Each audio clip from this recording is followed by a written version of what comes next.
भगवान महर्षि व्यास जी का कहना है जीवन में एक ही लक्ष्य होना चाहिए, शिव प्राप्तिर भवेत्।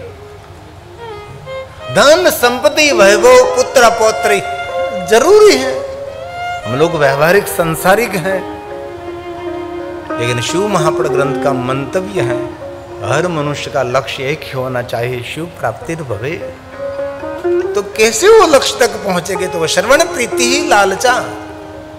भगवान की कथा सुनने में जिनकी प्रीति होगी वो वहां तक पहुंच सकता है। और कथा वार्ता नहीं, कथा व्रत है। कथा सिद्धांत के साथ कहने चाहिए, सर्व सिद्धांत निष्पन्नम। और श्रवण निरंतर करना चाहिए, सदा सेव्या सदा सेव्या सदा सेव्या सदा सेव्या। विशेषतः यत शिवपुराण से कथा परम पावनी, जगत को और अंतकरण को पावन करने वाली भगवान की कथा है। कथा कोई सामान्य वस्तु नहीं, कथा आध्यात्मिक मोटिवेशन है। परमात्मा के प्रति हमारा प्रेम प्रज्वलित हो, परमात्मा के प्रति हमारी प्रेम की वृद्धि हो।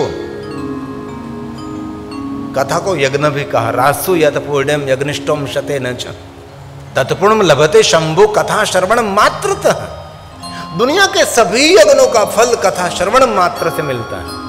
और हमने कभी नहीं सुना है कि यज्ञ करने से कथा सुनने का फल मिलेगा आपको, नहीं।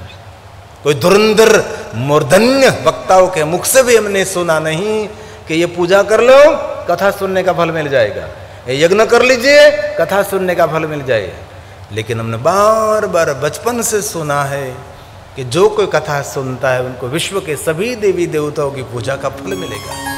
जो कथा सुनता है उसको सभी यज्ञों का फल मिलेगा।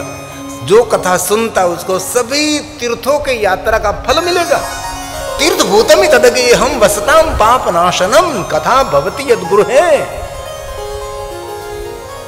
जहां भगवान महादेव की कथा का प्रारंभ रहता है वहां सभी तीर्थ दौड़ते दौड़ते वहां पहुंचते हैं। इसलिए कथा कोई सामान्य वस्तु नहीं है। अश्वमेघ सहस्त्राणि वाजपेयी शतानि, करोड़ों करोड़ों यज्ञ का फल ये कथा देती है। चतुर्वर्ग प्रदम शैवम, धर्म अर्थ काम और मोक्ष देने वाली भगवान की कथा है। चरितम देव देवस्य महादेवस्य अपारम परमोदारम चतुर्वर्ग साधनम। मांगना नहीं पड़ता धर्म अर्थ काम मोक्ष, वो तो स्वयं मिल जाते, वो कथा है। और कथा मनोरंजन नहीं है, नाच गान नहीं है, ठीक से थोड़ा सा हंस लेते हैं, थोड़ा सा नृत्य कर लेते हैं। इसलिए कथा जो कहता है उसको भी गंभीर रहना चाहिए, कथा सुनने वालों को भी गंभीर रहना चाहिए।